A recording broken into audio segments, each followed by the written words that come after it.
এতিয়া মই আপোনাৰ লগত কথা বাৰ্তালাপ কৰোঁতে যিমানখিনি সময় মই বাৰ্তালাপ কৰি আছোঁ ইমানখিনি সময়ত হয়তো বেলেগ এজন ব্যক্তি থাকিলেহেঁতেন বা ভাল এজন পঢ়া শুনা এজন ল'ৰা থাকিলেহেঁতেন টেলেণ্টেড ল'ৰা থাকিলে হয়তো সি প্ৰায়ভাগ ইংলিছতে আপোনালোকৰ লগত কথা পাতিলেহেঁতেন অসমীয়া ভাষাটো হেৰাই যাবই নিশ্চয় হেৰাই যাব আপোনালোকৰ ফালৰ পৰা আমি শুনিবলৈ পাওঁ বিভিন্ন ধৰণৰ শব্দ যিটো আমি খুলাকে কথা পাতিব নোৱাৰো বা খুলাকে ক'বলৈ এতিয়া মোৰ বেয়া লাগিছে শব্দকেইটা যিহেতু প্ৰত্যেকজনে চাব এই অনুষ্ঠানটি বা চাই আছে তেনে ক্ষেত্ৰত আপোনাৰ অলমানো তেনেকুৱা নাহে নেকি যে সমাজখনৰ প্ৰতি আপোনাৰো দায়িত্ব আছে কিবা মই নিজকে এইকাৰণে ভুল বুলি নাভাবোঁ মই শব্দটো আপোনাক কৈছোঁ আলবাল আলবাল শব্দটো আলবালটোৰ কাৰণে বেছি ট্ৰল হৈ আছে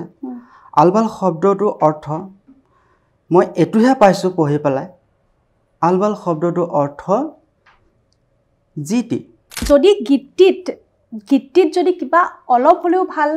সমাজৰ হৈ কিবা এটা ভাল শব্দ বা সমাজৰ হৈ কিবা এটা ভাল বিহু এটা হ'লহেঁতেন তেতিয়া হয়তো আমাৰ অসমবাসী ৰাইজ যিহেতু বিহু বলীয়া হয়তো খুব সুন্দৰকৈ আঁকোৱালি ল'লহেঁতেন মই জনাত কিন্তু এইটো বিহু কোনটো ভাগত পৰে যিটো বিহু দিলে ডাং খাব বিহুটো বিহুৱে হয় নিজকে চৰ্চালৈ আনিবলৈ ডাবল মিনিঙৰ কিছুমান শব্দ ব্যৱহাৰ কৰা হয় আজিকালি তেনেকুৱা ভাবি আপুনি তেনেকুৱা কৰিলে নেকি যে এনেকুৱা ডাবল মিনিঙৰ এটা শব্দ ব্যৱহাৰ কৰি দিম আৰু মই চৰ্চাত আহিম বা মই মানুহৰ সন্মুখত আহিম মানুহে মোক চিনি পাব বা ট্ৰল খাম সেই বস্তুটো যিসকলে ট্ৰল কৰিছে আপোনাক সেইসকলৰ কিন্তু আপোনাৰ প্ৰতি বহুত আশা আছে যে এজন অসমীয়া যুৱক আৰু অসমীয়া যুৱকজনে এই ক্ষেত্ৰখনৰ লগত জড়িত সংগীতৰ ক্ষেত্ৰখনৰ লগত জড়িত আৰু তেখেতে আগলৈকে বহুত ভাল কাম কৰিব কিন্তু আগলৈকেও যদি এনেকুৱা ধৰণৰ শব্দ ব্যৱহাৰ কৰি আমি সংগীত অসমীয়া ৰাইজৰ বাবে আমি উলিয়াই দিওঁ তেতিয়াহ'লে আমাৰ সংবাদ মাধ্যম আমাৰ অসমীয়া সংস্কৃতি আমাৰ সমাজখন কোন দিশে যাব তুমি কৈছা অসমীয়া ভাষা বিলুপ্তি অসমীয়া ভাষা কিমান পুৰণি ভাষা তুমি জানা অসমীয়া ভাষা বিলুপ্তি পথত মই এইকাৰণেহে ক'ব বিচাৰিছোঁ যদি ভাষাটো আছে আমি ব্যৱহাৰ নকৰোঁ কোনে ব্যৱহাৰ নকৰে অসমীয়া ভাষা নতুনকৈ কি ভাষা হিচাপে স্বীকৃতি পালে ধ্ৰুপদী ভাষা মানে কি ধ্ৰুপদী ভাষা মানে তুমি কিছুমান শব্দ ব্যৱহাৰ কৰিছা যিখিনি শব্দক লৈ মই অসমীয়া হিচাপে ক'ৰবাত দুখ অনুভৱ কৰিছোঁ ক'ৰবাত মই লজ্জা অনুভৱ কৰিছোঁ তোমাৰ গীতটো সকলোৰে লগত শুনিব পৰা গীত নহয় তুমি পুৰুষোত্তম দাসৰ বিষয়ে জানা পুৰুষোত্তম দাস কি হয় তেওঁ সেইটোৱে তোমাৰ অজ্ঞানতাৰ এইটো এটা পৰিচয় যিটো শব্দ অৰ্থ আলবাল মই সেইটোক লৈ যোৱা নাই তোমাৰ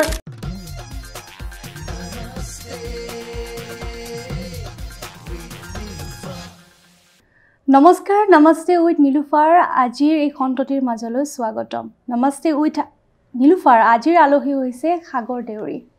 আপোনাক স্বাগতম নমস্কাৰ আপুনি মৰিগাঁৱৰ ল'ৰা হয় আৰু আজি দূৰৰ পৰা আহিছে মৰিগাঁৱৰ পৰা আহিছে নমস্তে উইথ নীলুফাৰ এই অনুষ্ঠানটিত গতিকে ধন্যবাদ জনালোঁ আপোনালোকক ধন্যবাদ জনালোঁ আপোনালোকে খুব সুন্দৰভাৱে আদৰিছে আৰু মৰম দিছে তাৰ কাৰণে মই আপোনালোকৰ ওচৰত কৃতজ্ঞ হৈছোঁ ধন্যবাদ আৰু সংগীতৰ স্পৰ্শলৈ কেতিয়া আহিলে আজি প্ৰায় 14 বছৰমান হ'ল 14 বছৰ থাকে ষ্ট্ৰাগল কৰি থকা হৈছে আজিলৈকে ষ্ট্ৰাগলতে হৈছে বাৰু কৰি আছোঁ এতিয়াও শিকি আছে বুলি ক'ব বিচাৰিছোঁ শিকি আছোঁ শিকা শেষটো কেতিয়াও নহয় হয় অলপ মৰিগাঁৱৰ ল'ৰা যিহেতু অলপ মৰিগাঁৱৰ বিষয়ে জানিব বিচাৰিম নিজৰ জন্মৰ ঠাইখনৰ বিষয়ে মৰিগাঁও বুলি ক'লে তোমাৰ কি আহে মনত তৎক্ষণাত ফেষ্টিভেল কথাটো প্ৰথমে মনত পৰিব মোক কাৰণ কালচাৰেল মই ভাল পাওঁ যিহেতু সংগীত ভাল পাওঁ কালচাৰেল বুলি ক'বলৈ প্ৰথম কালচাৰটো হ'ল তিৱাসকলৰ মই তিৱা যিহেতু জোনবিল মেলাৰ ইতিহাস প্ৰসিদ্ধ বৰ্তমান চলিত হয় সেই মেলা বিষয়ে অলপ যদি মই জানিব বিচাৰোঁ বা দৰ্শকসকলে জানিব বিচাৰিব খুব পুৰণা পৰম্পৰাৰে সম্পৰ্ক হৈ আছে সেই মেলাখনৰ অলপ যদি জনাই দিয়ে মই এইখিনিয়ে ক'ম জোনবিল মই যেতিয়া সৰু আছিলোঁ জোনবিল মেলা নামটো শুনি আছিলোঁ আৰু মেলা চাবলৈ দুব্বা হেঁপাহ আছিল আৰু ভবা নাছিলোঁ মই জোনবিল মেলা কেতিয়াবা দেখা পাম বা মোৰ ভাগ্যই টানিব পিছত জোনবিল মেলা দেখিলোঁ পিছত দেখাৰ পিছত মই এটি গীত গাবলৈ সক্ষম হ'লোঁ জোনবিল মেলাক লৈ আৰু জোনবিল মেলাক লৈ মই এটি গীত লিখিলোঁ গীত লিখাৰ পিছত মই বিবেকক লৈ পেলাই শ্বুটিং কৰা হ'ল গানটো যোৱা বছৰ তাৰ আগৰ বছৰ মই ৰিলিজ কৰিছিলোঁ সেয়াই আৰু মোৰ সপোনটো পূৰা হ'ল জোনবিল মেলা দেখিলোঁ আৰু লগতে মই এটি গীত লিখিব সক্ষম হ'লোঁ গাবলৈ সক্ষম হ'লোঁ আৰু ৰজাৰ পৰা আৰম্ভ কৰি সেই আদান প্ৰদানৰ যি প্ৰথা ন প্ৰথা সেইখিনি বস্তু খুব পুৰণা দিনৰ পৰম্পৰা এতিয়াও অব্যাহত আছে বহুত ধুনীয়া এটা পৰম্পৰা আৰু এইটো সদায় থাকিব আজি আছে সদায় থাকিব খুব সুন্দৰ এটা আমাৰ ভৈয়ামৰ পৰা আমাৰ উৰুকাটো এই হ'বই আজি আপোনাৰ 14-15তে হ'ব নেকি উৰুকা আৰু তেওঁলোক পাহাৰীয়াসকলৰ আপোনাৰ উৰুকা হ'ব আপোনাৰ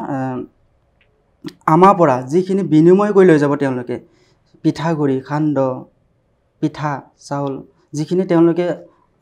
বিনিময় কৰি লৈ যাব তেওঁলোকে সেইখিনি নি পেলাইহে তেওঁলোকে এটা পৰম্পৰা তেওঁলোকে উৰুকা পালন কৰিব পাৰিব আমি ইয়াতে উৰুকা পালন কৰিবলৈ আমি বিনিময় কৰিব নালাগে কিন্তু তেওঁলোকে উৰুকা পালন কৰিবলৈ হ'লে বিনিময় কৰি লৈ যাব লাগিব আমাৰ ভৈয়ামৰ পৰা নিলেহে তেওঁলোকৰ বিনিময় সম্পূৰ্ণ হ'ব সেইটো এটা ধুনীয়া এটা পৰম্পৰা ভৱিষ্যতে থাকিব নিশ্চয় আহিবলগীয়া দিনত যিহেতু জোনবিল মেলা আহি আছে নমস্তে উইথ নীলোফাৰ ফালৰ পৰা এটি অনুষ্ঠান কৰিম বুলি আশা ৰাখিলোঁ আৰু যি এটা সুন্দৰ প্ৰথা এটা সুন্দৰ পৰম্পৰা বা আমাৰ ভাষা সংস্কৃতিসমূহ বা আমাৰ পুৰণা সংস্কৃতি খাদ্য সম্ভাৰ সকলো ইয়াত খাপ খাই আছে জড়িত হৈ আছে ন আৰু বৰ্তমান সময়ত ভাষাক লৈ বা অসমীয়া সংস্কৃতিক লৈ বহু বিতৰ্ক হোৱা দেখিবলৈ পোৱা যায় বিভিন্ন ক্ষেত্ৰত ন জোনবিল মেলাত যি পৰম্পৰা ৰক্ষা কৰি আহি আছে আমাৰ এছাম অসমীয়াই সেইবোৰ আমাৰ অসমবাসীৰ মানে আগত উদঙাই দিয়াটো বা তেওঁলোকক সেই বিষয়টো দেখুৱাৰ মোৰ এটা ইচ্ছা আৰু নিশ্চয়কৈ এটা অনুষ্ঠান কৰিম নমস্তে উইথ নীলোফাৰ ফালৰ পৰা এতিয়া আৰু এটা কথা সংগীতৰ শিক্ষা কেতিয়া লৈছিলে আপুনি সত্য কথা ক'বলৈ গ'লে মই সংগীত কাৰো ওচৰত শিকা নাই আৰু ভৱিষ্যতে শিকিম যদি তেনেকৈ ভগৱানে সুবিধা দিয়ে বা তেনেকুৱা নিশ্চয় সুবিধা পাম চাগে ইমানখিনি সুবিধা পাইছোঁ যিহেতু ইমানকণো সুবিধা পাম সংগীত মই কাৰো ওচৰত শিকা নাই আৰু মই এনেকৈ সংগীত জগতখনত মই আগবাঢ়ি গৈ আছোঁ কেতিয়াবা এনেকুৱা হয় আমাৰ উঠি অহা এছাম সংগীত গায়কে নিজৰ মানে নিজে ফেমাছ হ'বলৈ সঁচাকৈ কৈছোঁ নিজকে ফেমাছ কৰিবলৈ কিছুমান নকৰিবলগীয়া কাম কৰে বা কিছুমান ফেমাছ হ'বলৈ যিটো কাম কৰিলে ধৰক অসমীয়া ভাষা সংস্কৃতিত প্ৰভাৱ পৰিব বেয়া প্ৰভাৱ পৰিব তেনেধৰণৰ কাম কৰে আপোনাৰ মতে কোনটো এতিয়া মই আপোনাৰ লগত কথা বাৰ্তালাপ কৰোঁতে যিমানখিনি সময় মই বাৰ্তালাপ কৰি আছোঁ ইমানখিনি সময়ত হয়তো বেলেগ এজন ব্যক্তি থাকিলেহেঁতেন বা ভাল এজন পঢ়া শুনা এজন ল'ৰা থাকিলেহেঁতেন টেলেণ্টেড ল'ৰা থাকিলে হয়তো সি প্ৰায়ভাগ ইংলিছতে আপোনালোকৰ লগত কথা পাতিলেহেঁতেন হয়তো অসমীয়া ভাষাটো হয়তো খুব বেছি আপুনি কমকৈ শুনা পালেহেঁতেন তেনেকুৱা নিচিনা কথা নিজে নিজে সেই বস্তুটো পৰিচয় দিছে বা সেই মাক দেউতাকে দিছে পৰিচয়টো যে তুমি এনেকৈ ক'বা মানুহৰ লগত ইংলিছত কথা পাতিবা ইংলিছত কথা পাতিব লাগে যেতিয়া সি এটা উঠি অহা প্ৰজন্মহে সেই উঠি অহা প্ৰজন্ম সেই ল'ৰাটোৱে যেতিয়া এজন জ্যেষ্ঠই যেতিয়া কয় যে তুমি ইংলিছতে কথা ক'বা ইংলিছতে মামী পাপা ক'বা ঠিক তেনেধৰণে সি সেই যিটো ক'ব দিছে সি সেইটো মতে নাচি আছে আৰু তাতে আজিকালি টেকনিকেল বিভাগ টেকন'লজিক আহি গ'ল খালি মোবাইলতে ব্যস্ত ডিক্সনাৰী পঢ়িব এৰিলে ইতিহাস প্ৰসিদ্ধ কিতাপবিলাক পঢ়িব এৰিলে সাধু কিতাপ পঢ়িব এৰিলে অসমীয়া ভাষাটো হেৰাই যাবই নিশ্চয় হেৰাই যাব সেইটো এটা মই সেইটো ক'ব বিচাৰোঁ সেইটো কাৰণে অসমীয়া কিতাপ পঢ়ক কথা কৈছা তোমাৰ অসমীয়া সাহিত্যৰ প্ৰতি ৰুচি আছে অসমীয়া ভাষা সাহিত্যৰ ৰুচি এইকাৰণে থাকিব লাগে মই নিজেহে অনুভৱ কৰোঁ মই আপোনাক নকওঁ যে আছে বুলি এইকাৰণে কওঁ মই যেতিয়াৰ পৰা জন্ম হৈছোঁ যেতিয়াৰ পৰা মই কিতাপ পঢ়িছোঁ যেতিয়াৰ পৰা স্কুল গৈছোঁ যে আমাৰ ব্যাকৰণ যি আমাৰ সাহিত্য চৰ্চা সাহিত্য ভাষা এইবোৰ যি কিতাপ পঢ়ি আহিছোঁ সেইমতে সেই ভাষাবিলাক আমি পঢ়িছোঁৱে সেই ভাষাবিলাক আমি কথা কওঁতে বাৰ্তালাপ কৰোঁতে অনুষ্ঠান কৰোঁতে আমি সেইবিলাক ভাষা আজিলৈকে ব্যৱহাৰ কৰা নাই ক'ৰবাত নহয় ক'ৰবাত আমি বেছিভাগ কথিতই কওঁ আমি পঢ়াবিলাক আমি এৰি দিছোঁ পঢ়িলোঁ মানুহে এটা হেৰি আছে কিবা যোজনা আছে যি গৰু আছে যি গৰু আছে তেনেকৈ থকাতকৈ নথকা ভাল কিবা এটা যোজনা আছে ঠিক তেনেকুৱা নিচিনা কথা আমি কিতাপ পঢ়িলোঁ সাহিত্য ভাষা কিতাপ পঢ়িলোঁ ব্যাকৰণ পঢ়িলোঁ অমুক তমুক যি পঢ়িছোঁ বহুত কিবা কিবি পঢ়ি থৈ দিলোঁ আমি ব্যৱহাৰ নকৰোঁ ঠিক তেনেকৈ আমাৰ অসমীয়াত কিছুমান শব্দ আছে আমাৰ ডিক্সনাৰীত কিছুমান শব্দ আছে এনেকুৱা কিছুমান শব্দ হেমকোষত এনেকুৱা কিছুমান শব্দ লিখি থৈ গৈছে তাৰ কিছুমান অৰ্থ আছে ইমান সুন্দৰ সুন্দৰ অৰ্থ আছে এই শব্দবিলাক আজি মানুহে এনেকুৱা কিছুমান শব্দ আছে আপোনাৰ যিটো শব্দ আপোনাৰ খং উঠিলেহে ব্যৱহাৰ কৰে চাব যিটো নেকি শব্দ অৰ্থ ইমান ভাল এক প্ৰকাৰ বহুত ভাল এক প্ৰকাৰ মানে বেয়াকৈ লৈ আছে মানুহে যিটো শব্দ এনেকৈ কিছুমান শব্দ মই ক'ব নিবিচাৰোঁ এইটো অনুষ্ঠানত হয়তো মানুহে মোক দেখি ফেচটো দেখি হয়তো অন্তত নিশ্চয় বুজিব পাইছে সেই শব্দটো অৰ্থ ইমানেই ভাল এনেকুৱা কিছুমান শব্দ আছে ডিক্সনাৰীত যিটো শব্দ মানুহে এনেকুৱা সময়ত বেয়া সময়ত ব্যৱহাৰ কৰে যেতিয়া খং উঠে তেতিয়া ব্যৱহাৰ কৰে আৰু যেতিয়া কাৰোবাক বেয়াকৈ গালি দিব মন যায় তেতিয়াহে সেই শব্দটো ব্যৱহাৰ কৰে কিয় হ'বলৈ পাইছে এইকাৰণে হ'বলৈ পাইছে মাকে কৈছে দেউতাক পাপা বুলি মাতিবা বা দেউতাকে কৈছে মাক মামী বুলি মাতিবা তাৰ কাৰণতে এনেকুৱা কিছুমান শব্দ লুপ্ত পাই হৈ গৈছে কিছুমান শব্দ নোহোৱা হৈ যোৱা বুলি ক'ব বিচাৰিছা যেনে শব্দৰ বিষয়ে ওলোৱাৰ লগে লগে তোমাৰ এটা খুব ট্ৰল খাই আছা এটা গানত দিলে ডাং খাব এই গানটোত বহুতটা শব্দ তুমি ব্যৱহাৰ কৰিছা যি শব্দ আমি হয়তো আমি ছ'চিয়েল মিডিয়াত তেনেধৰণৰ শব্দ ব্যৱহাৰ কৰাটো উচিত নহয় বুলি মই ভাবোঁ বা হয়তো যিহেতু ইমান অসমবাসীয়ে তোমাক ট্ৰল কৰি আছে বা বহুতে বেয়া বেয়া মেছেজ কৰিছে বা গালি দিছে একদম মই স্পষ্টকৈ কথা পাতিছোঁ আপোনাৰ লগত তেনে ক্ষেত্ৰত এই গীতটিত বিভিন্ন ধৰণৰ শব্দ ব্যৱহাৰ কৰা হৈছে মই এতিয়া নকওঁ সেই শব্দক লৈ বহুত আপুনি ট্ৰল খাই আছে বা বিভিন্নজনে আপোনাক গালি দিছে বা অসমীয়া ভাষা সংস্কৃতিক লৈ অসমীয়া বিহুক লৈ বিভিন্ন ধৰণৰ প্ৰশ্ন উত্থাপন হৈছে কি ক'ব বিচাৰে আপুনি মই এইটোৱে আপুনি যিটো শব্দৰ কথা কৈছে আপুনি আপোনাৰ চাগে সাহস জনাই সেই শব্দটো ক'বৰ কাৰণে আৰু সেইকাৰণে মোৰ অসুবিধা হৈছে চাগে কথাখিনি আপোনাক উত্তৰটো দিবৰ কাৰণে আপুনি যদি পোনপটীয়াকৈ যদি প্ৰশ্ন কৰিব পাৰে মই নিশ্চয়কৈ উত্তৰ দিব পাৰোঁ তথাপিও নহয় আপুনি ক'ব পাৰে আপোনাৰ গীতত আপুনি কেইটামান শব্দ ব্যৱহাৰ কৰিছে যি শব্দকেইটা আমাৰ ছ'চিয়েল মিডিয়াত আমি যেতিয়া আমি ওলাই আহোঁ আপুনি সংগীতৰ লগত জড়িত সমাজৰ প্ৰতি আপোনাৰ এটা দায়িত্ব আছে যেতিয়া আজি মই এংকৰ কৰোঁ আজি মই মোৰ এটা পডকাষ্ট আছে বা মই য'তে নকৰোঁ কিয় প্ৰগ্ৰেম মোৰ এটা দায়িত্ব থাকে সমাজখনক লৈ যাতে সমাজখনত উঠি অহা নৱপ্ৰজন্মক বা উঠি অহা যিখিনি ল'ৰা ছোৱালী আছে বা আমাৰ মা দেউতাই চাই থাকে জ্যেষ্ঠসকলে চাই থাকে আমাৰ প্ৰত্যেকৰে প্ৰতি সমাজখনৰ প্ৰতি এটা দায়িত্ব থাকে যাতে আমি সমাজত এটা ভাল প্ৰভাৱ পেলাব পাৰোঁ এই অনুষ্ঠানটোৰ জৰিয়তে কিন্তু তেনেধৰণৰ গীত যেতিয়া আপোনালোকৰ ফালৰ পৰা আমি শুনিবলৈ পাওঁ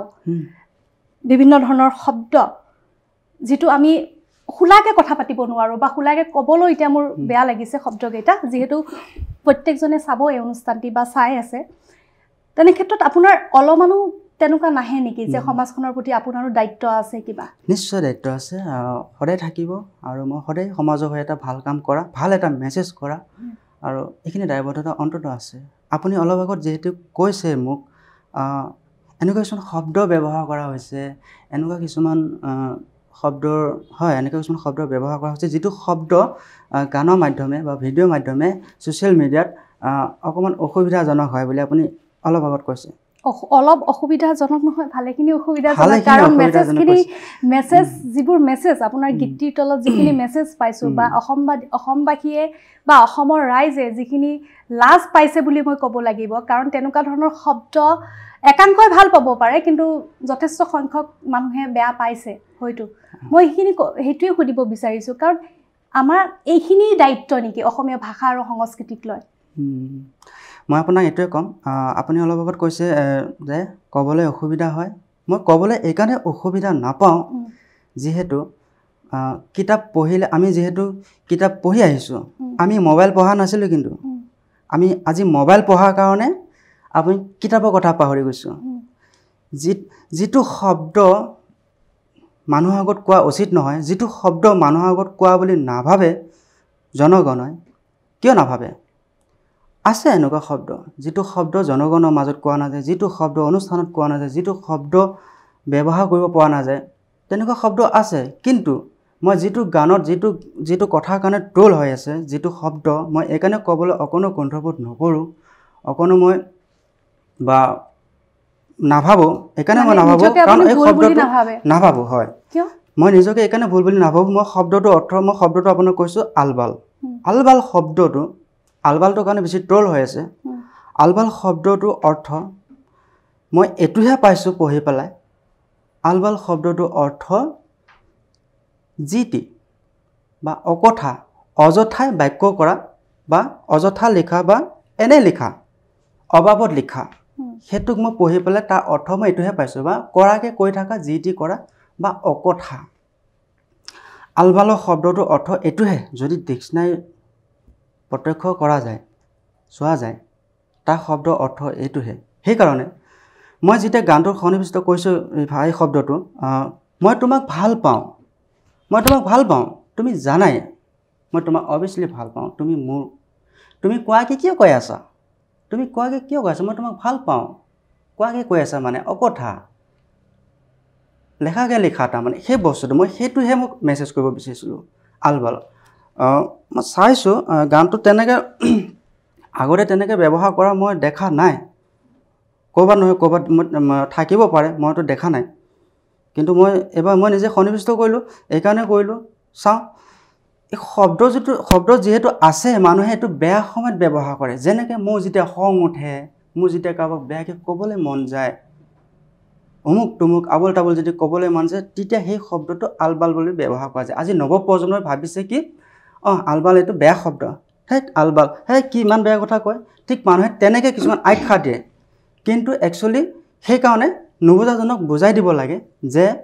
আমি কিতাপ পঢ়িছোঁ হয় কিন্তু কিছুমান বহুত কথা আছে মেজৰ এনেকুৱা কিছুমান শব্দ আছে আমি পঢ়ি পেলাই আমি ব্যৱহাৰ নকৰোঁ কিয় ব্যৱহাৰ নকৰোঁ আমি যে অনৰ্থক আমি কথিত কথাবিলাকে কৈ থাকোঁ কথিত শব্দবিলাকে ব্যৱহাৰ কৰোঁ আমি পঢ়া শব্দবিলাক আমি কিয় ব্যৱহাৰ কৰিব নোৱাৰোঁ এওঁলোকে যে ইমান কষ্ট কৰি লিখিলে হেমকোষ লিখিলে কি লিখিলে এইবোৰ ডিক্সনাৰী এনেকৈ লিখিছে ধুনীয়া ধুনীয়া সাহিত্য লিখিছে আমি এইবিলাক কিয় ব্যৱহাৰ কৰিব নোৱাৰোঁ কি সুন্দৰ এখন পৰিৱেশ হ'ব কিমান সুন্দৰ এটা বাৰ্তা হ'ব কিমান সুন্দৰ এটা মেছেজ কৰিব পাৰিম এইখিনি কিয় ব্যৱহাৰ নকৰে মানে সেইটো ভাল শব্দ ব্যৱহাৰ কৰিব লাগে কিন্তু তুমি কৈ আছা যে ভাল শব্দ ব্যৱহাৰ কৰিব লাগে কিন্তু তোমাৰ যিটো গীত দিলে ডাং খাব তাতে যি শব্দ ব্যৱহাৰ কৰিছা তিনিটা শব্দ ব্যৱহাৰ কৰিছা সম্পূৰ্ণ পৃথক যি ভাল শব্দ ব্যৱহাৰ কৰাৰ কথা কৈছা যদিও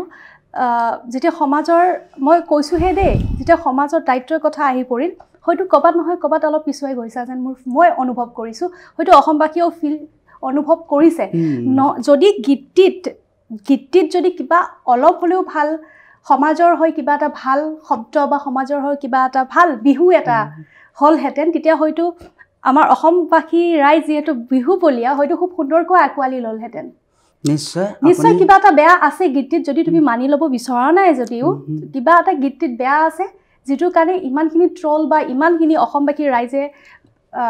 মেছেজ কৰিছে অসন্তুষ্টি প্ৰকাশ কৰিছে অসমবাসীৰ ৰাইজে হয় আপুনি কোৱাটো হয় কাৰণ কিয় মানুহক আপুনি হাজা খোৱালেও তেওঁক আপুনি সন্তুষ্ট কৰিব নোৱাৰে আপুনি হাজা কাণৰ ওচৰত কৈও তেওঁক আপুনি বুজাব নোৱাৰে কাৰণ কিয় সকলোৱে একোটা নিজৰ বিবেক আছে নিজৰ চিন্তাধাৰা আছে বিবেক বিবেচনা আছে চিন্তা কৰিব পৰা একোটাৰ বিবেক আছে ঠিক তেনেকুৱা ধৰণৰ কথা মই কি ভাবিছোঁ এতিয়া আপুনি যদি মোক সাধাৰণভাৱে সোধে দিলে ডাং খাব কিয় এনেকৈ লিৰিক্সটো কিয় লিখিলে দিলে ডাং খাব এনেকৈ লিখা আছে গানটো আৰু ভাৱ প্ৰকাশটো মানুহে বেলেগ ধৰণৰ লৈ আছে আপুনি কিয় এনেকৈ লিখিলে কিয় এনেকৈ কৈছে সেইটো আপুনি কৈছে মই এইটোহে ক'ব বিচাৰিছোঁ গানটো যদি প্ৰথমৰ পৰা শেষলৈকে চাই বা শেষলৈকে শুনে লিৰিক্সটো স্থায়ীটো প্ৰথমৰ পৰা যদি সম্পূৰ্ণভাৱে স্থায়ীটো শুনে তেতিয়া হয়তো মেথকটো অন্ততঃ বুজি পাব দিলে ডাং খাব ঠেকি দে চোন কপাই দে চুবুৰী মুখোন ধুনীয়াকৈ কৈছে দিলে দাং খাব ঢেঁকী দে চোন ঢেঁকী দে নিজৰ প্ৰেয়সীক কৈছে ঢেঁকী দে কপাই দে চুবুৰী শুন দিলে দাং খা তুমি দিলে দাং দিলে ঢেঁকী দাং খাব যদি তুমি ঢেঁকী দিয়া নিশ্চয় দাং খাব তাৰ অৰ্থ এইটোহে বিহু আহিছে মাঘ বিহু হওক কাতি বিহু হওক বহাগ বিহু হওক বিহু সংক্ৰান্তৰ বিহু আগত আমি আমাৰ মহিলাসকলে বা আমি সকলোৱে প্ৰস্তুত হৈ পৰোঁ ঢেঁকীত সান্দহ খুন্দা জলপান খুন্দা সেই বস্তুটোহে মই মেছেজ কৰিব মই এইখিনিতে সুধিব বিচাৰিছোঁ বিহু বিভিন্ন প্ৰকাৰৰ থাকে মই জনাত কিন্তু এইটো কোনটো বিহু কোনটো ভাগত পৰে যিটো বিহু দিলে দাং খাব বিহুটো বিহুৱে হয় হয় মোৰ গানটোত কাৰণ কোনো মই ডিচাইড কৰা নাই বিহু বুলি মানে কি হয় কাতি বিহু মাঘ বিহু বহাগ বিহু মইতো গানটোত মই ডিচাইড কৰি পেলাই মই কৰা নাই বিহুটো বিহুৱে হয় আৰু বিহু সময়তো আপুনি ঢেঁকী দিব পাৰে আৰু আন সময়তো আপুনি ঢেঁকী দিব পাৰে নিজৰ প্ৰেয়সীজনক সেইটোহে ডিমাণ্ড কৰিছে যে তুমি ঢেঁকী দিয়া তুমি দিলে দাং দিলে ঢেঁকী দাং খাব ঢেঁকীটো দিলে অৱশ্যেলি ঢেঁকীটো দাং খাবই আৰু মইতো কেতিয়াও নক'ম ঢেঁকীটো উঠাই দে আমাৰ থলুৱা ভাষাত হয়তো আজি সকলোৱে চাই আছে চাগে মই এইটোৱে ক'ম সকলো অসমবাসীক আমাৰ অসমীয়াবিলাকক মই এইটোৱে ক'ম ঢেঁকীটো আমি সদায় ঢেঁকীটো দাং বুলিয়ে কওঁ ঢেঁকীটো উঠাই দে বুলি নকওঁ আমি ঢেঁকীটো উঠাই দেচোন সেইটো নকওঁ আমি থলুৱা ভাষাত কওঁ তেতিয়া বুজি পাইছোঁ কিন্তু কেতিয়াবা এনেকুৱা হয় ন মই একদম পোনপটীয়াভাৱে সুধিব বিচাৰিছোঁ কেতিয়াবা এনেকুৱা হয় খুব নিজকে চৰ্চালৈ আনিবলৈ মই সুধিছোঁহে দেই নিজকে চৰ্চালৈ আনিবলৈ ডাবল মিনিঙৰ কিছুমান শব্দ ব্যৱহাৰ কৰা হয় আজিকালি তেনেকুৱা ভাবি আপুনি তেনেকুৱা কৰিলে নেকি যে এনেকুৱা ডাবল মিনিঙৰ এটা শব্দ ব্যৱহাৰ কৰি দিম আৰু মই চৰ্চাত আহিম বা মই মানুহৰ সন্মুখত আহিম মানুহে মোক চিনি পাব বা ট্ৰল খাম সেই বস্তুটো নেকি যিটো আজিকালি কৈ দিয়ে কিবা এটা কৰি দিলে হৈ গ'ল খুব আজিকালি মানুহে কৰি দিয়ে কিবা এটা কৰি দিলে হৈ গ'ল ট্ৰল কৰি দিব মানুহে আৰু মোক মানুহে চিনি পাব তেনেকুৱা নেকি তেনেকুৱা একো নহয় হয় আপুনি কোৱাটো এক প্ৰকাৰ হয় মানে আজিকালি নিজকে ভাইৰেল হ'বৰ কাৰণে একাংশ ছোৱালী একাংশ মহিলা নাঙত হৈ যায় পইণ্ট 1 নম্বৰ পইণ্ট ভাইৰেল হোৱা কৌশল আজিকালি বৰ্তমান চলিত শুনিবলৈ বেয়া কিন্তু অপ্ৰিয় সত্য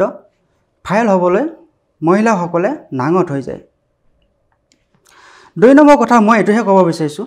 মোৰ ইয়াত কোনো গানটোত ডবল মিনিং নাই 1 নম্বৰ কথাটো হ'ল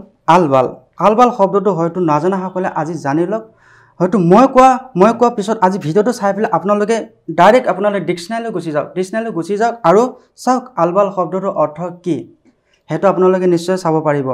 আৰু মই কোৱাটো নিশ্চয় বুজিব পাৰিব যি টি অকথা বা অনৰ্থক লিখা এতিয়া আপুনি কোৱাটো মই প্ৰশ্নৰ উত্তৰ এইটোহে দিম নাঙত হৈ যায় মহিলাসকল বা ছোৱালীসকলে নাঙত হৈ যায় আৰু মই গানটোত মই তেনেকুৱা একো মেছেজ কৰিব বিচৰা নাই মই মেছেজ এইটোহে কৰিব বিচাৰিছোঁ এজনে সেইজনক ভাল পোৱাৰ ক্ষেত্ৰত নিজৰ প্ৰেয়সীৰ লগত বা নিজৰ প্ৰিয়জনৰ লগত এই বাৰ্তালাপখিনি নিশ্চয় কৰা যায় মই এইটো ক'ব বিচৰা নাই যে এই শব্দটো মই এতিয়াও ক'ব বিচৰা নাই যে এই শব্দটোৰ অৰ্থ বেয়া বুলি মই এতিয়াও ক'ব নিবিচাৰোঁ আৰু মই ভৱিষ্যতেও নকওঁ মই আকৌ প্ৰশ্ন কৰিম আপোনাক আপুনি এতিয়াও ক'ব বিচৰা নাই যে শব্দটো বেয়া শব্দ নহয় আপোনাৰ ফালৰ পৰা আপুনি ৰাইট হ'ব পাৰে মোৰ ফালৰ পৰা মই ৰং হ'ব পাৰোঁ প্ৰত্যেকজন মানুহৰ দৃষ্টিভংগী বেলেগ কিন্তু আমাৰ যেতিয়া আমি কিবা এটা বিহু গীত গাম যেতিয়া আমি কিবা এটা নতুন গীত আমি অসমৰ ৰাইজলৈ মুকলি কৰি দিম আমাৰ এটা দায়িত্ব থাকে কাৰণ সেই গীতটি আমাৰ অসমীয়া ল'ৰা এজনে পৰিৱেশন কৰা বুলি আমাৰ অসমীয়া ৰাইজে খুব সুন্দৰকৈ মৰমত আঁকোৱালি লয় আৰু এটা আশা কৰি থাকে যে আমাৰ অসমীয়া ল'ৰা হয় দেই আৰু এটা আশাত থাকে যে আমাৰ অসমীয়া ভাষা অসমীয়া সংস্কৃতি এই অসমীয়া ল'ৰাজনে আৰু বহুত বেছি ওপৰত গৌৰৱে কৰে দায়িত্ব থাকে প্ৰত্যেকজন যেতিয়া সামাজিক মাধ্যমত আমি আহোঁ সংগীতৰ ক্ষেত্ৰখনতে হওক বা নৃত্যৰ ক্ষেত্ৰখনতে হওক বা মিডিয়া ক্ষেত্ৰখনতে হওক প্ৰত্যেকজন মানুহৰ এটা দায়িত্ব থাকে সমাজখনক লৈ যে আমি ভাল দিশটো সদায় বেছিকৈ মানুহৰ আগত প্ৰকাশ কৰিব লাগে কিন্তু এতিয়াও আপুনি যিহেতু মানি লোৱা নাই যে মোৰ কাৰণে মই ঠিকে আছোঁ কিন্তু যিসকলে ট্ৰল কৰিছে আপোনাক সেইসকলৰ কিন্তু আপোনাৰ প্ৰতি বহুত আশা আছে যে এজন অসমীয়া যুৱক আৰু অসমীয়া যুৱকজনে এই ক্ষেত্ৰখনৰ লগত জড়িত, সংগীতৰ ক্ষেত্ৰখনৰ লগত জড়িত, আৰু তেখেতে আগলৈকে বহুত ভাল কাম কৰিব। কিন্তু আগলৈকেও যদি এনেকুৱা ধৰণৰ শব্দ ব্যৱহাৰ কৰি আমি সংগীত অসমীয়া ৰাইজৰ বাবে আমি উলিয়াই দিওঁ, তেতিয়াহ'লে আমাৰ সংবাদ মাধ্যম, আমাৰ অসমীয়া সংস্কৃতি, আমাৰ সমাজখন কোন দিশে যাব? মোৰ সেইটো প্ৰশ্ন। ভুল তেতিয়াহে হ'ব মোৰ, আৰু মানুহে মোক সদায় ভুল বুলি তেতিয়াহে ভাবিব যেতিয়াই মোক কেন্দ্ৰ কৰি লয়, যেতিয়াই মোক মানুহখিনিয়ে বা জনগণে মোক যেতিয়া কেন্দ্ৰ কৰি ল'ব, এই ল'ৰাটোৱে এই শব্দটো কিয় ব্যৱহাৰ কৰিলে, এই শব্দটো যে অৰ্থ ইমান বেয়া, মোক যদি কেন্দ্ৰ কৰি লয়, তেতিয়া শব্দটো বেয়া বুলি প্ৰমাণিত হোৱাৰ পিছত যদি মই সেই একেখিনি ভুলকে কৰোঁ, তেতিয়া তেওঁলোকে মোক কেন্দ্ৰ কৰি ল'ব, আৰু মিডিয়া বন্ধুসকলে মোক কেন্দ্ৰ কৰি ল'ব। সকলোৱে কেন্দ্ৰ কৰি ল'ব যে এই ছিংগাৰজন, এই গায়কজন, এই ল'ৰাজন আগতে এনেকুৱা এটা শব্দক লৈ বিতৰ্ক হৈছে, এনেকুৱা এটা শব্দক লৈ ভাইৰেল হৈছে, তাৰপিছতো আজি একেখিনি শব্দই বা যিখিনি শব্দ প্ৰকাশ কৰিব পৰা নাযায়, সেইখিনি শব্দক লৈ তেওঁ গান ৰচি আছে, তেওঁ কৰাখিনিকে কৰি আছে, ভুল কৰি আছে, তেনেহ'লে সেইটো অবভিয়াছলি ভৱিষ্যতলৈ থাকিব। আপুনি মানে এইটো ক'ব বিচাৰিছে আহিবলগীয়া দিনত আপুনি এনেকৈ শব্দ ব্যৱহাৰ কৰি গীত পৰিৱেশন নকৰে, কাৰণ আপোনাৰ কান্ধত বহুত গভীৰ দায়িত্ব আমাৰ ভাষা সংস্কৃতি, প্ৰত্যেকজন যিসকল আমি সামাজিক মাধ্যমৰ লগত জড়িত, যিসকলে আমি প্ৰত্যেকটো সময়তে ফেচবুকৰ লগত জড়িত হৈ আছোঁ। আজিকালি দেখিবলৈ পাওঁ ফেচবুকত যেতিয়াই যাৰ মন যায় অযথা ফেচবুকটো ব্যৱহাৰ কৰি আছে, ছ'চিয়েল মিডিয়াটো ব্যৱহাৰ কৰি আছে। যিহেতু আপুনি গানৰ ক্ষেত্ৰখনৰ লগত জড়িত, সংবাদ মাধ্যমৰ লগত মই জড়িত, অসমীয়া ভাষা সংস্কৃতিৰ ওপৰত আমাৰ বহুত দায়িত্ব আছে। অসমীয়া ব্যক্তিসকলে, অসমৰ ৰাইজক লৈ আমাৰ বহুত দায়িত্ব আছে, যাতে উঠি অহা নৱপ্ৰজন্মই ভাল বস্তুটোহে দেখা পায় বা শুনা পায়, সেইটো কথা। আৰু নমস্তে উইথ নীলোফাৰ, কেৱল মনৰ কথাখিনিহে পাতিছোঁ দেই, কাৰণ আপোনাৰো দায়িত্ব আছে সমাজখনক লৈ, মোৰো দায়িত্ব আছে অসমীয়া ভাষাক লৈ। হয়তো মই শুদ্ধকৈ ক'ব নোৱাৰিবও পাৰোঁ ইমান সুন্দৰ, মই চেষ্টা কৰোঁ, কিন্তু দায়িত্ব আছে। নমস্তে উইথ নীলোফাৰ এটা নতুন ছেগমেণ্ট বুলি ক'ম মই এইটো। আপোনাৰ যিহেতু দিলে দাং খাব এই গীতটি খুব ট্ৰল খাইছে বা মানুহে খুব বেয়াকৈ কমেণ্ট কৰিছে, মোৰ কমেণ্ট কৰিছিলে এজন দাদাই, অসীম কাশ্যপ দাদা, তেখেতে কৈছিলে যে তেখেত সংগীত ক্ষেত্ৰখনৰ লগত জড়িত, তেওঁ বহু বছৰৰ পৰা জড়িত হৈ আছে সংগীতৰ লগত, আৰু তেখেতে মোক মেছেজ কৰিছিলে যে আপোনাক মাতিব লাগে। সেই তেখেতৰ কথা শুনি আপোনাক মাতি আনিছোঁ ষ্টুডিঅ' মজিয়ালৈ, আৰু তেখেত অসীম কাশ্যপ দাদা আজি আমাৰ মাজত আছে। তেওঁৰ কেইটামান মনৰ প্ৰশ্ন আপোনাক সুধিব, গতিকে তেখেতক মই মোৰ আসনত বহিবলৈ অনুৰোধ জনাইছোঁ। নীলোফাৰে তেওঁ মোক এই মঞ্চখন দিয়াৰ বাবে মই যথেষ্ট ধন্যবাদ জ্ঞাপন কৰিছোঁ। মই সাগৰ দেউৰীয়ে আৰু নীলোফাৰৰ এই অনুষ্ঠানটোত কথা পাতি থাকোঁতে মই কেইটামান বস্তু লক্ষ্য কৰিছোঁ। কি সাগৰে কৈছে কি অসমীয়া ভাষা বিলুপ্তিৰ পথত, এইটো একেবাৰে অসত্য, আৰু এইটো একেবাৰে যদি এনেকুৱা কথা তোমালোকে ভাবি এনেকুৱাকৈ এইবিলাক কথা লৈ পিনে যদি অসমীয়া সংগীত বা অসমীয়া সাহিত্যৰ চৰ্চা কৰিব বিচাৰিছে, একেবাৰে ভুল কথা। আৰু এইবিলাকে অসমীয়া সমাজক, অসমীয়া জাতিক, অসমীয়াৰ হৈ কাম কৰা মানুহে দুখ পাব। মই শুনিম, মই ভাবুক হৈছোঁ। তোমালোকে কি ধৰণে সাহিত্য চৰ্চা কৰা, তুমি কি চৰ্চা কৰিছা মই একেবাৰে নাজানো। তুমি কৈছা অসমীয়া ভাষা বিলুপ্তি। অসমীয়া ভাষা কিমান পুৰণি ভাষা তুমি জানা? অসমীয়া ভাষা কিমান পুৰণি মই নহয়, সকলোৱে জানে। আৰু মই পোনপটীয়াকৈ সুধিছোঁ, অসমীয়া ভাষা কিমান পুৰণি ভাষা জানা? তুমি কৈছা বিলুপ্তিৰ পথত। বিলুপ্তি শব্দৰ অৰ্থ কি? লুপ্ত পাই মই এইকাৰণেহে ক'ব বিচাৰিছোঁ, প্ৰসংগটো অথনি বেলেগ ধৰণৰ আছিলে। লুপ্ত পাই মই এইকাৰণেহে ক'ব বিচাৰিছোঁ অসমীয়া ভাষাটো, কাৰণ মানুহে কমেণ্ট যেনেধৰণৰ কৰিছে, নাই সেইবিলাকত যোৱা নাই, অসমীয়া ভাষাটো বিলুপ্তিৰ পথত বুলি কৈছে। মই কথাখিনি শুনি লওক। অসমীয়া ভাষা বিলুপ্তিৰ পথত মই এইকাৰণেহে ক'ব বিচাৰিছোঁ, যদি ভাষাটো আছে আমি ব্যৱহাৰ নকৰোঁ। কোনে ব্যৱহাৰ নকৰে? শুনি ল'ব। যদি ভাষাটো আছে আমি ব্যৱহাৰ নকৰোঁ, আপুনি চাব, আপুনি কিছুমান ইণ্টাৰভিউ চাব পাৰে, নিউজ লাইভৰ হওক, DYত হওক, আজি কিছুমান আৰ্টিষ্ট আহে, গায়িকাসকল আহে। তুমি বেলেগ ফালে লৈ গৈছা কথাটো, বেলেগৰ কথা ক'বলৈ নাযাবা, তুমি বেলেগৰ কথা ক'বলৈ নাযাবা। মই তোমাক কথাখিনি শুনিলেহে হয়তো উত্তৰ পাব। তুমি পোনপটীয়াকৈ উত্তৰ দিয়া, তুমি কৈছা বিলুপ্তিৰ পথত। অসমীয়া ভাষাটো তোমাৰ জন্মৰ আগৰ নে তোমাৰ জন্মৰ সময়ৰ পৰা আৰম্ভ হোৱা মোৰ জন্ম আগৰ বুলি আৰু আগৰ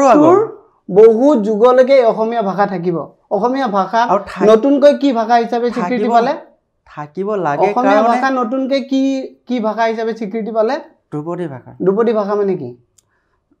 ধ্ৰুপদী ভাষা মানে কি তুমি কৈ আছা কিতাপ পঢ়ো তুমি সাহিত্যৰ চৰ্চা কৰা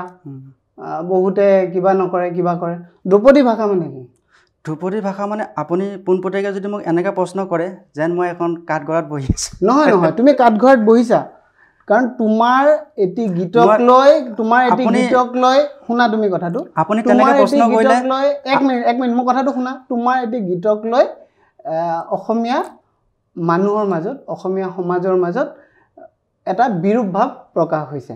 যাৰ কাৰণে তোমাক কাঠগড়াত বহোৱাৰ নিচিনা হৈছে তুমি কৈছা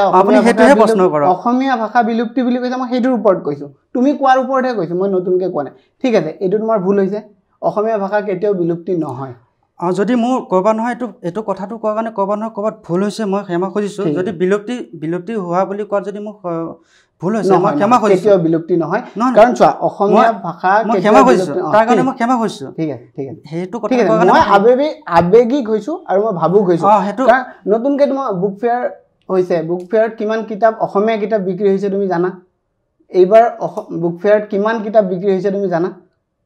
মই সেই বিষয়টো নাজানিম সেইটো জানিব লাগিব সাহিত্য সভা তোমালোকৰ ইয়াত হৈছিলে এইবাৰ মৰিগাঁৱত গৈছিলা নাই যোৱা সাহিত্য সভা তোমালোকৰ অঞ্চলত হৈ গ'ল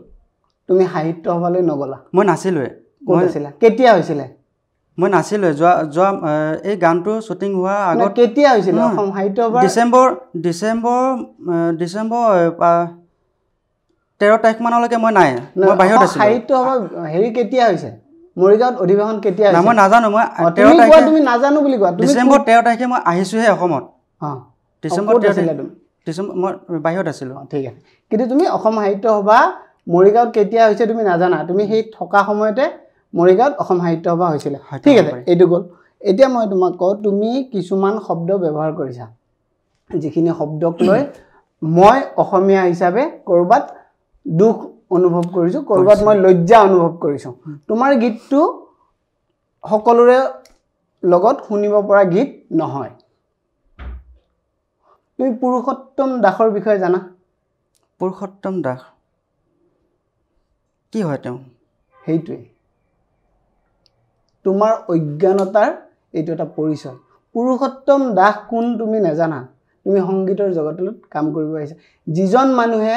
নিজৰ জীৱনটো অসমীয়া সাহিত্য অসমীয়া সংস্কৃতি অসমীয়া গীতৰ কাৰণে জীৱনটো উৎসৰ্গা কৰিছে যিজন মানুহে গোটেই অসমৰ ইটো মূৰৰ পৰা সিটো মূৰলৈ গৈ অসমীয়া শিল্পী বিচাৰি অসমীয়া সংগীত বিচাৰি অসমীয়া সুৰ তুমি আমি কোৱাৰ নিচিনা আমি নহয় তুমি কোৱাৰ নিচিনা অসমীয়া সংগীত অসমীয়া ভাষা বিলুপ্তি হ'ব তেওঁ গোটেই জীৱন জুৰি অসমৰ প্ৰতিটো অঞ্চলৰ পৰা গৈ শিল্পী বিচাৰি তেওঁ গীত গাইছিলে যাতে আমাৰ ভৱিষ্যত প্ৰজন্মই তেওঁৰ পিছৰ প্ৰজন্মই যাতে গীতসমূহ সুন্দৰভাৱে গাব পাৰে শুদ্ধভাৱে গাব পাৰে আমাৰ সংস্কৃতি আমাৰ সাহিত্য আমাৰ ভাষা যাতে চিৰদিনলৈ যুগমীয়া হয় সেই বিষয়ে তুমি নাজানা সেইকাৰণে ই একেখিনিয়ে কথা যিটো শব্দ অৰ্থ আল বাল মই সেইটোক লৈ যোৱা নাই তোমাৰ সেই কথাটোলৈ আহি মই তোমালোকে টপিক নহয় তোমালোকে কথা পতাৰ বিষয়খিনিৰ ওপৰতহে মই আলোচনা কৰিছোঁ ঠিক তেনেকৈ বিহুগীতৰ এটা কথা কৈছোঁ মই এটা কথা ক'ম তুমি লীলা গগৈৰ বিষয়ে জানা এতিয়া মই মোক কথাখিনি আপুনি ক'ব দিয়ক মই সুধিছোঁ তোমাক তুমি লীলা গগৈৰ বিষয়ে জানা কৈ আছোঁ কোৱা একেখিনিয়ে কথা আপুনি পুৰুষোত্তম দাসৰ কথা ক'লে লীলা কথা ক'লে লীলা গগৈ ঠিক তেনেকৈ মই এইকাৰণেহে মই আপুনি কথাখিনি নুশুনিলে তেতিয়া এইকাৰণেহে মই এই কথাটো ক'ব বিচাৰিছিলোঁ যে আপোনাৰ আঘাত লাগিলে এইকাৰণে যে অসমীয়া ভাষাটো লুপ্তপ্ৰায় অৱস্থাত যোৱা বুলি কোৱাৰ কাৰণে মই আপোনাক আপোনাৰ হয়তো আঘাত লাগিছে মোৰো আঘাত লাগে কাৰণ কিয় লুপ্তপ্ৰায় হ'ব লুপ্তপ্ৰায় হ'ব নালাগে সেইটো বিষয়ে বুজি পালোঁ সেইটো বিষয়ৰ ওপৰত তুমি আলোচনা কাৰণ আমাৰ হাতত ইমান সময় নাই তোমালোকে এই কথাখিনি আপুনি শুনিব লাগিব নহয় তুমি এই কথাটোৰ পিছত তুমি ক্ষমা প্ৰাৰ্থী তুমি ক'লা মোৰ ভুল হৈছে সেইটো গ'ল মই কৈছোঁ লীলা গগৈৰ বিষয়ে জানা আমি এটা বেলেগ বিষয় লৈ আহিছোঁ লীলা গগৈৰ বিষয়ে তুমি নাজানা লীলা গগৈ হৈছে অসমৰ এজন স্বনম ধন্য ব্যক্তি যিজনে গোটেই বিহুৰ ওপৰত জীৱন জুৰি কি শব্দ লিখিব লাগে কি শব্দ গাব লাগে গোটেইখিনি অসমীয়া বিষয় দি থৈ গৈছে য'ত এনেকুৱা শব্দৰ তেওঁলোকে কোনে প্ৰচাৰ বা এনেকুৱা ধৰণৰ গীত ৰচনা কৰা নাছিলে মই এইটো কথাতে আজি এই অনুষ্ঠানটো মই এইখিনিতে শেষ কৰিম তোমাৰ লগত মই যুক্তি তৰ্কত নাহো মই পাৰ্সোনালি মোক নীলুফাৰক মই কৈছিলোঁ যদি তেওঁ এই অনুষ্ঠানটোত মোক থাকিবলৈ দিয়ক অসমীয়া শব্দ অসমীয়া সংস্কৃতিত বহুত মানুহে কাম কৰি গৈছে বিষ্ণু ৰাভাৰ পৰা জ্যোতিপ্ৰসাদ আগৰৱালাৰ পৰা ভূপেন হাজৰিকাৰ পৰা বহুত মানুহে গীত ৰচনা কৰি গৈছে কিন্তু এনেকুৱা ধৰণৰ শব্দ বা এনেকুৱা ধৰণৰ কোনো হেৰি আজিলৈকে ব্যৱহাৰ হোৱা নাই তুমি ব্যৱহাৰ কৰিছা তাৰ কাৰণে মই ভাবো তুমি কৰবাত ভুল কৰিছা আৰু তাৰ কাৰণে তুমি অসমবাসীৰ ওচৰত ক্ষমা প্ৰাৰ্থী হ'ব লাগে আৰু পৰৱৰ্তী সময়ত এনেকুৱা ধৰণৰ গীত ৰচনা কৰিব নালাগে যিয়ে তোমাৰ ভৱিষ্যত উজ্জ্বল কৰিব আৰু আমাৰ অসমীয়া ভাষা আৰু সংস্কৃতিক ধাৱমান কৰিব বা উন্নতিৰ দিশত নিব ধন্যবাদ